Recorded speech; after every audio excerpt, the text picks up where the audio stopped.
Today, I'm speaking on God's help, yours for the asking. God's help or divine help, yours for the asking.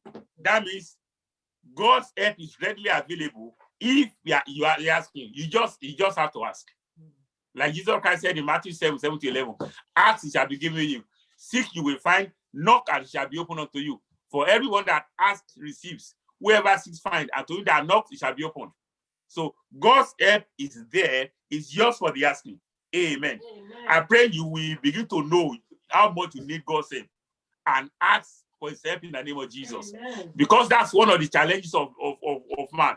Many times we need the help of God, we don't even know that we need it. And therefore we don't ask. And when we don't ask for the help of God, we suffer unnecessary, avoidable headaches. And our blessings are delayed. I pray that God will help us to be aware of our need for his help and ask for the help in the name of Jesus. Amen. Praise the Lord. Hallelujah. Our text is actually the whole chapter of Exodus chapter 14, verses 1-31. That's when God has told the children of Israel to leave Egypt. And then they have left. And of course, you know that Pharaoh is a symbol of Satan. He's an oppressor, he's a tyrant. After God did 9 serious miracles to the children of Israel, but they are plagues. They are punishment for for the enslaving powers of Pharaoh and his nation. The 10th one that the last straw was God destroyed the firstborn. By the time Israel left, Pharaoh was forced to call for Moses and say, please, you guys can go. And of course they left. Then all of a sudden they say, what happened?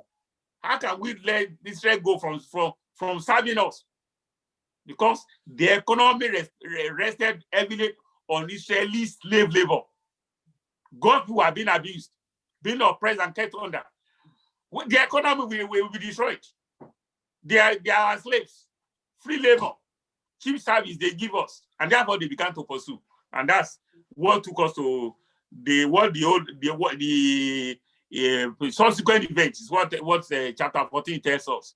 How they pursued Israel that were helpless. The world powers at the time was pursuing them.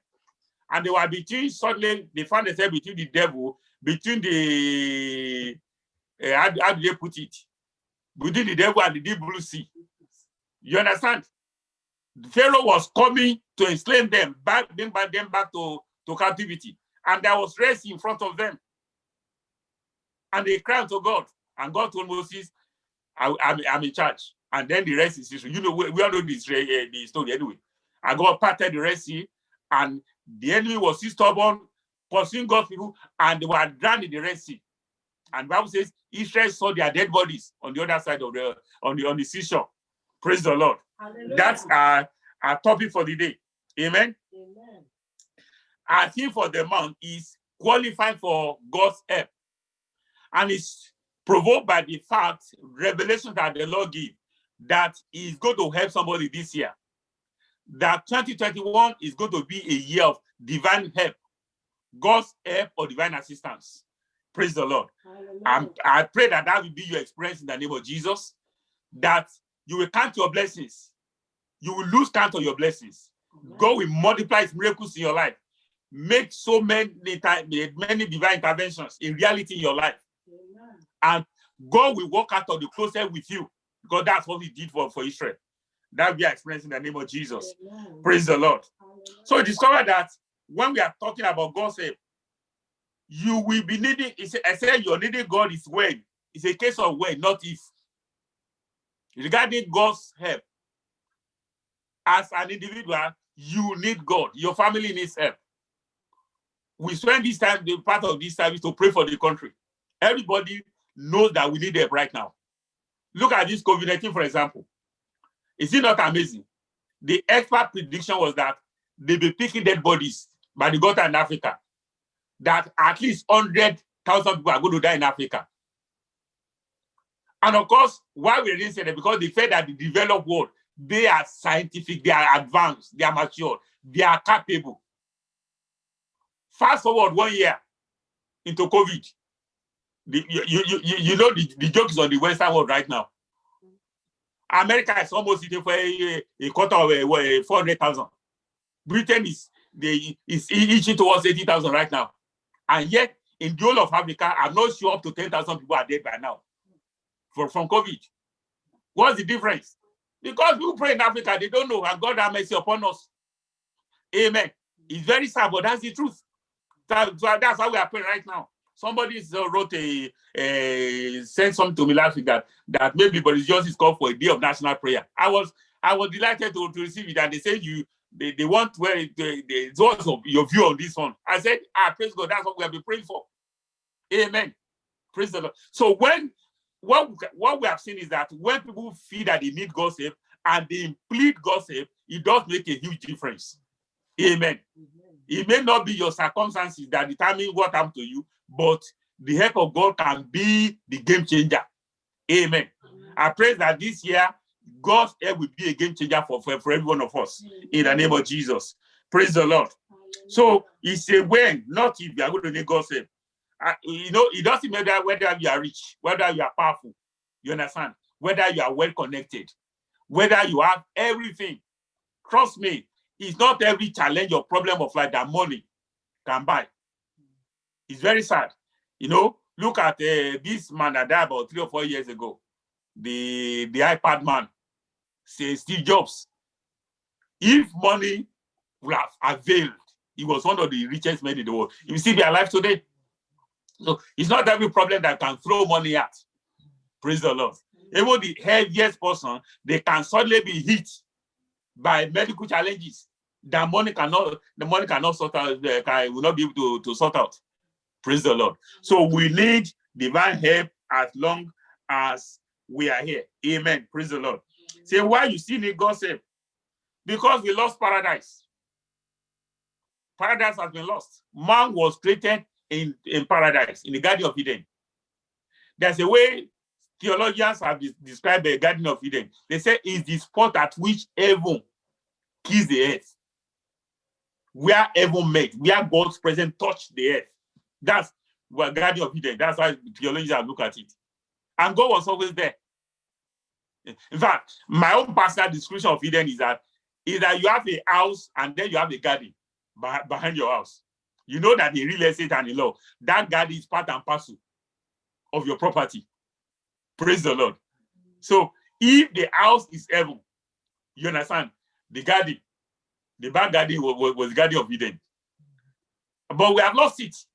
That time God's presence was there. There was no need for prayer. God was coming regularly, possibly at a predictable interval, to see God, to have fellowship with his people. So it was paradise. Everything was like an Eldorado. So we lost Eden. Genesis 3, 1-24, a very, very familiar passage for us. Amen. Praise the Lord. So man no longer enjoyed the presence of God automatically, or God's presence was no longer automatic. And therefore, when sin came in, man fell into sin. It cut us away from God. Amen. The Bible says in Romans 23 that all men have sinned and fallen short of the glory of God. That's what sin did. It cut us short from the glory of God.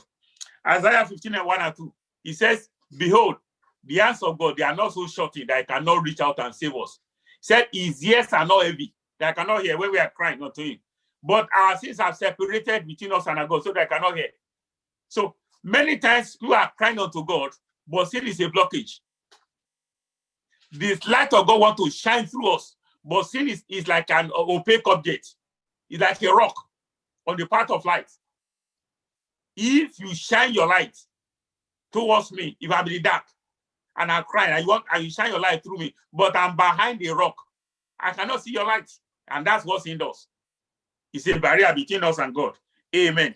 That's why we need God. Praise the Lord.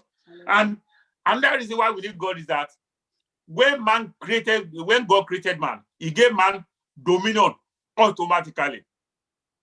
Genesis chapter 1, 28, 26-28 or to 31 will tell us that. He made us in his own image and said man should have dominion. So when man fell to sin, we lost that dominion. We lost the dominion. Praise the Lord.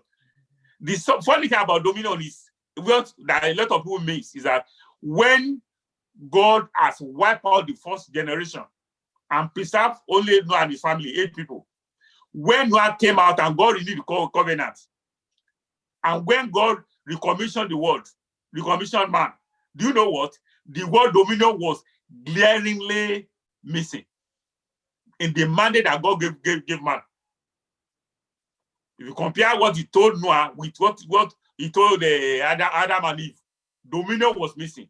That means after the fall, dominion is now a precious choice. Amen. And the starting point of working towards dominion is knowing the Lord and becoming born again. Turn your life to the Lord. Then you know your position in Christ, and then you can begin to exercise dominion. But before the fall of man, it was automatic. So that's another reason why we need God. So we forfeited the God-given dominion, and then we came under a tyrant, under the enemy of God.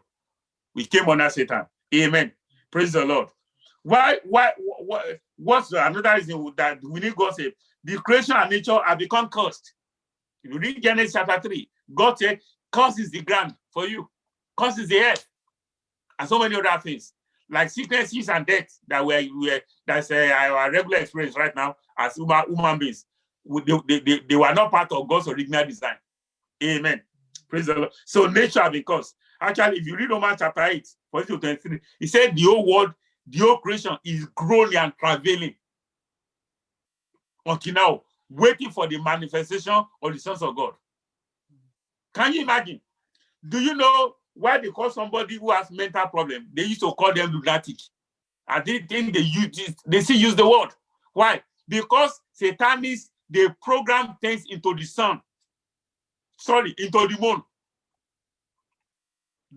They connect into the phases of the moon.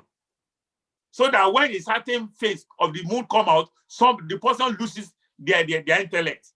They become mentally unbalanced and they become mad. Can you imagine? That's not God's purpose for creating the moon, for example. But when man fell, everything under the first heaven,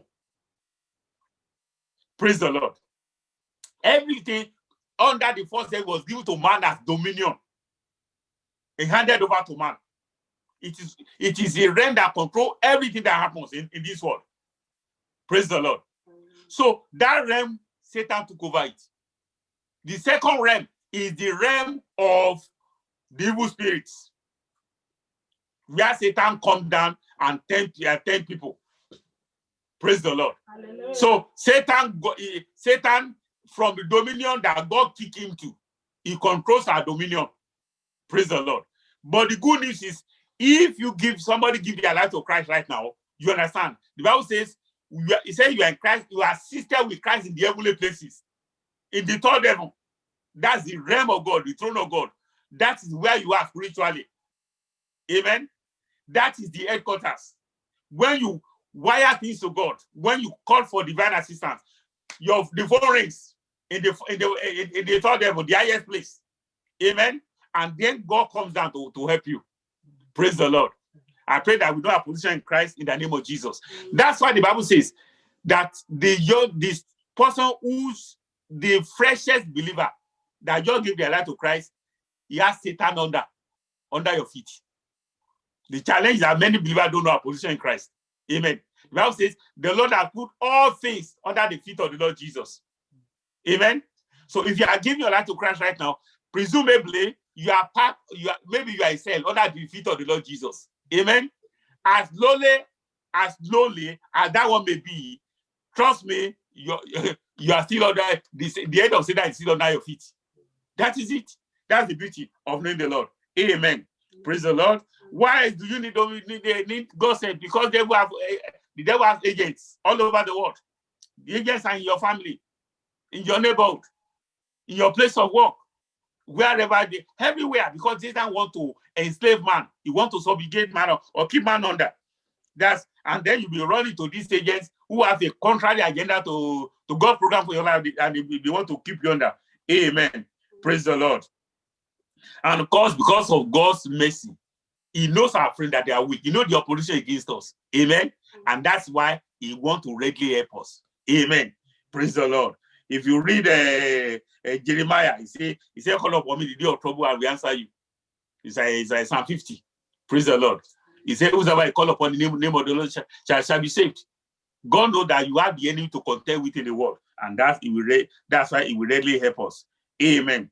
Praise the Lord. Then how do we get God's help? Let me say that in the mercy of God, many times He step in without us knowing that we need His help. Amen. Praise the Lord. Without you even knowing that you need His help, many times He steps in. Like for a good example, when Adam and Eve fell, they didn't know that they needed God's help. And then they discovered that we are naked, and they saw feelings together, and they went hiding. Amen. So our help cannot help us. God step in. He killed an innocent animal to mirror what he was going to do through the Lord Jesus Christ, the Lamb of God in the future. Amen. Shed an innocent animal's blood. Amen. To the blood atoned for their sin. And God used the hide. He made a leather jacket for them. Amen. And that will give them permanent rest. Praise the Lord. The blood of an innocent, see saved today. The Bible says, Christ also has once suffered for sin, the just for the unjust, that may bring us close to God. Amen. Praise the Lord. So, brethren, how do we get saved? I said the first step is reconnecting through genuine salvation. Amen. Praise the Lord. John chapter 3, from 40 to 18, as Moses lifted up the serpent in the wilderness, even so the Son of Man will be lifted up, that whoever looks on him will be saved. We don't know what happened in the wilderness. Snake by biting people because they were murmuring and complaining and sinning against God. And they were dying. They cried to God. They cried for the help of God. And God spoke to Moses. Do this. Set a serpent of brass. Anybody's beating, if they look to that serpent, they'll be saved. And the rest is history. It was a mirror of the Lord Jesus Christ. For God so loved the world. Amen. God sent him not to condemn, but to save the world. And there is eternal damnation for rejecting him. Praise the Lord. So one must be reconnected back to God. Praise the Lord. I said this makes God's blessing a flow and not a one-off blessing that some frustrate people. See, the challenging thing about life is that when some people come to Christ, it's the need of their life that drives them. In fact, let me tell you, Satan, many times, Satan chases people to God's presence. In fact, we should thank God for Satan. Except for Satan, the operation of Satan or satanic agencies that drive people, many people will not be Christians today. Amen. So stop complaining about Satan. If you do something in your life, God organizes it, or God is aware of it. Stop focusing on Satan and focus on God, and then His power will be revealed through you. Amen. A good example is Job. And just know that anything you are going through, God is aware, and then it's with you. Amen. Just ask for yourself. One thing you must know about this is this is its fact. The Bible says God is not unrighteous. He will not allow you to be tempted beyond your ability. Before God will allow anything to come across your way, He knows that they cannot destroy you. And remember, all things work out for good for those who love God. Amen. With God, you are always on the winning side. And Satan is always the loser against you, no matter what his programs are. Amen. So when many people come to Christ, they are too much focused or too drunk with their needs. And some men of God also are also carried along, and they just pray for them. Some of them, they don't even get properly saved or properly born again. They just get that blessing and they go. Or some, they get born again, but see, as soon as that problem finishes, they begin to distance themselves from the Lord. That's not wise. Amen. That makes that blessing a one-off, and people so are left frustrated. But when you come to Christ, it could be a problem, it could be a life challenge, it could be a trial that God allows, organizes to orchestrate your salvation. When you come, genuinely give your life to Christ, that makes you a child of God. God is duty bound to look after his own children. That makes your blessing a flow or a permanent experience. That's how to profit from the Lord. Amen. Praise the Lord. So you connect through genuine salvation. Believe God has answered you. Amen. As he said, call on to God in faith. Praise the Lord. Hebrews chapter 11, he tells us about that. He said, if you come to God, you must believe that God exists, and His reward are those who diligently seek Him.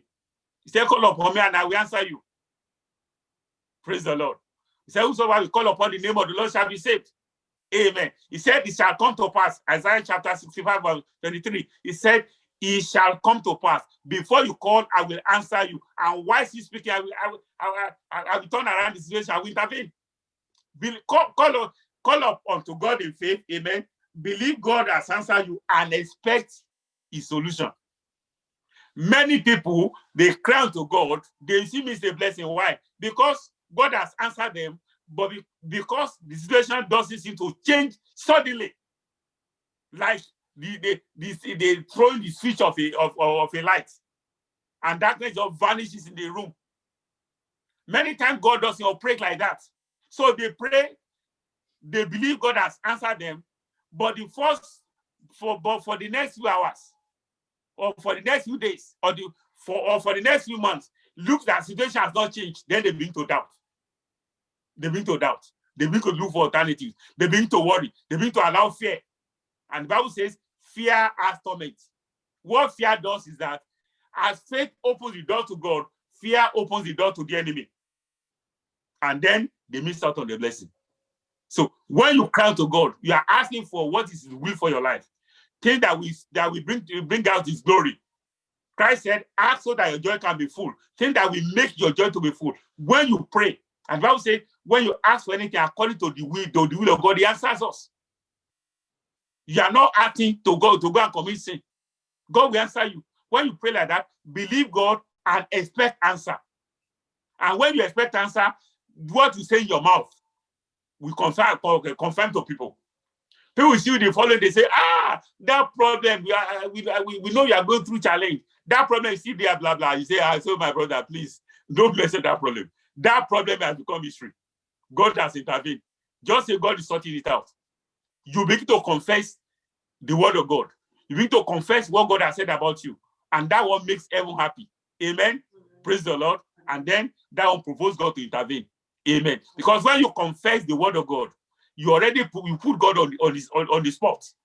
And God said, my covenant I will not break, nor alter or change anything that comes out of my mouth. I pray that as we begin to cry to the Lord, if you come through for you and I, in the name of Jesus. Amen. So let's begin to ask God for his help and begin to enjoy divine intervention or divine assistance in our life from today, in the name of Jesus. So I want us to talk to God, please. God's intervention makes all the difference. So I don't know what's your situation right now. I don't know what spot you are in right now. Please ask God for divine assistance. Ask the Lord to help me. Say, call upon me the day of trouble. I will deliver you and you glorify me. Tell the Lord, I want to share great testimony. Yes. Turn around my situation. Visit me. Intervene on my behalf. Tell God, please. God speaks your language. Talk to him anyhow. He understands. And he wants to hear. He will intervene many times, but he doesn't do it automatically. He many times wants you to ask him. Because asking provokes a relationship or a fellowship with him. It enables you to know him more. And many times, he speaks to you more. He gives you instruction. ABC, things that can make all the difference. Talk to God right now. Believe him and expect him. And I'm believing with you that before next week, there'll be testimonies in the name of Jesus. It shall be a week of God's help or divine assistance for every one of us in the name of Jesus. Let's talk to God. In Jesus' name we pray. Father, we give you all the praise for the time and the privilege you have given us to go into your word. The Bible says, the entrance of your word gives light and understanding to the simple. And Father, Lord Jesus Christ, you said, the words that I speak to you, they are spirit and they are life. You have spoken to us. I pray, Lord, that your word will make you faith in us. I pray, Lord, that you speak individually, further to every one of us, and make your help a reality in our lives in the name of Jesus. Let it be a week of testimonies as you begin to give your people every area of their life. Call them to experience your divine help in the name of Jesus. Thank you, Lord, for we are blessing you. In Jesus' name we pray. Amen. Thank you so much for being with us. Have a wonderful week in the name of Jesus. God bless you. Let's share the grace, please. With the grace of our Lord Jesus Christ, the love of God, and the sweet fellowship of the Holy Spirit be with us now and forevermore. Amen. Surely his goodness and mercy shall follow us all the days of our lives, and we shall dwell in the house of the Lord forever and ever. Amen. Praise the Lord. Hallelujah. Praise the Lord. Hallelujah. Praise the Lord. Hallelujah. Amen. God bless you. Have a lovely week. And the Lord will protect us in the name of Jesus. Amen. God bless you. Thanks so much, brethren. Have a wonderful week. God bless you.